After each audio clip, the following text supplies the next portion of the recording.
باقی کا یہ طریقہ دیکھتے تھے تو حیرت زدہ رہ جاتے تھے، اور جب وہ وضو کے بعد اٹھتے تھے تو ان کا چہرہ نور سے معمور ہو جاتا ہے نا۔ ایمان کی جو جھلک ہے، دل میں ایمان کی جھلک رہتی ہے، وہ چہرے میں نمایاں ہوتی ہے۔ دیکھو ان کے پاس بھی روح ہے، جسم ہے، ہمارے پاس بھی روح ہے، جسم ہے، لیکن انہوں نے ہے نا اپنے جسم سے زیادہ اپنی روح کو گزارا، اور جب روح طاقتور ہو جاتی ہے، جب روح کے اندر طاقت پیدا ہو جاتی ہے تو روح سے تعلق رکھنے والی ہر چیز کے اندر طاقت پیدا ہوتی ہے، چہرہ بھی جگمگا جاتا ہے، آنکھیں بھی دیکھنے کے میں قدرت حاصل کر لیتی ہیں، اور وہ کان جو ہمارے بہت مختصر سنتے ہیں ان کی روحانیت کی وجہ سے کان بھی بہت زیادہ سننے لگتے ہیں، ہے نا۔ اگر اتنا ہی ہم اور آپ سمجھ جائیں تو ہے نا، تو بزرگوں کا پاور کیوں پڑتا ہے؟ اس لیے پڑتا ہے کہ انہوں نے اس ڈھانچے میں جو دو چیزیں تھیں اس میں سے ایک کو زیادہ دھیان دیا، اور ہم بھی ایک کو ہی دھیان دیتے ہیں، لیکن اس کو خاکی کو جو ختم ہونے والا ہے، اور وہ روح جو ہے کہیں ختم ہونے والی نہیں ہے، روح نہیں مرتی، جسم مرتا ہے، تو جو مرنے والی چیز ہے اس کا ہم لوگ دھیان دیتے ہیں، اور جو ہمیشہ باقی رہنے والی چیز ہے اس کا دھیان نہیں رکھتے، بات بات میں جھوٹ بول جاتے ہیں، بات بات میں کچھ اور بول جاتے ہیں، دل میں کسی کے بارے میں کوئی غلط سوچ جاتے ہیں، ہوتا ہے ایسا کہ نہیں ہوتا ہے؟ تو اللہ تعالیٰ کو سب دیکھ رہے ہیں، اور وہ تمہیں پاک دیکھنا چاہتا ہے، پاک ہے وہ پاک ہے، اللہ پاک ہے، اور تمہیں بھی پاک دیکھنا ہے۔ اللہ نے اپنی صورت میں تمہیں بنایا ہے، سبحان اللہ، اللہ نے انسان کو اپنی صورت میں بنایا، تو اللہ کی صورت کیسی ہوگی جبکہ وہ صورت سے پاک ہے؟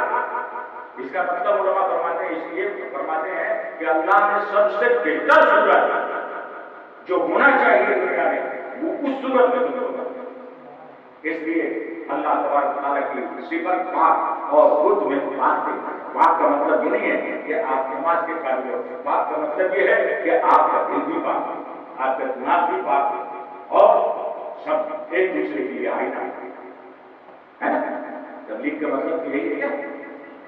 تو آئیے عہد کریں، غریب نواز سرکار کی صحبت میں آنے کی کوشش کریں، ان کا غلام بننے کی کوشش کریں، پاکیزگی کو اختیار کریں، جسم بھی پاک ہو ہمارا اور روح بھی پاک ہو ہماری۔ اللہ تعالیٰ ہمیں اور آپ کو سمجھنے کی توفیق عطا فرمائے، اور یہ جو دعوت درس قرآن کا سلسلہ جاری مشتری ہے اس سے پیار کرو اور اس کو آگے بڑھاؤ، اور اس سے زیادہ سے زیادہ فائدہ حاصل کرو، اور دین کے کاموں میں دیکھو دوسرے لوگوں نے بہت ساری تنظیمیں یہاں ہیں ہماری بردری میں، ہے نا، اس میں مولوی صاحب بھی وہ رکھتے ہیں، مولوی صاحب کھاتے ہیں سو گئے، تو کیا کہتے ہیں کہ بہت سی تنظیمیں ہیں، ٹائم ہو گیا 2 منٹ 1 منٹ آدھا منٹ، بہت سی تنظیمیں ہیں، لیکن وہ جلسے تو کروا دیتے ہیں سال بھر میں ایک بار، اور بڑے بڑے علماء کو ہمارے عالموں کو بلواتے ہیں، اور تقریریں ہوتی ہیں، وہ لوگ چلے جاتے ہیں اور یہ بھی آرام سے چلے جاتے ہیں، لیکن یہ دعوت درس قرآن جو ہے یہ محض جلسے جلوس کے شکل میں نہیں گئے، بلکہ انہوں نے ہر ہفتے ایک سلسلہ تبلیغ جاری کیا، اور اس سے عوام کو فائدہ ہو، مسائل بتائے جائیں۔ میں یہ جو ہیں ہمارے جو پرانے جتنے بھی پرماننٹ ممبر ہیں اور آپ سبھی لوگ جو یہاں سے سن کے جاتے ہو ان کو دھیان میں رکھو، اور دھیان میں رکھنے کے بعد آج کے جو وقت ہے بات وقت ہے نا، ایسے اچھی باتوں کو دھیان میں رکھ کر کے اپنے بادشاہ میں کرو، اور نیچے لکھو ہے نا دعوت درس قرآن، سمجھ رہے ہو نا، تاکہ اس کی دعوت اور عام ہوتی چلی جائے، اور دعوت کو آؤ بھائی آپ لوگ اس دعوت میں آؤ، اور زیادہ سے زیادہ دینی فائدہ ہے، کیونکہ ہماری دعوت تو نہیں ہو رہی، وہ دعوت جو اس ٹائپ کی دعوت ہوتی ہے وہ تو نہیں ہو رہی ہے، لیکن یہ دعوت جو ہے ہر ہفتے ہو رہی ہے، اور ہفتے ہوگی انشاءاللہ عزیز، تو آپ حضرات یہ ضرور جانتے ہیں، سب لوگ سب کے بات موبائل ہے، اور سب پڑھنا جانتے ہیں، سب لکھنا جانتے ہیں، سب یہ چلانا جانتے ہیں، سب کرتے ہیں، تو یہ میں نے آپ سے دعوت کی ہے، سب لوگ ایسا کرو، وما علینا الا البلاغ۔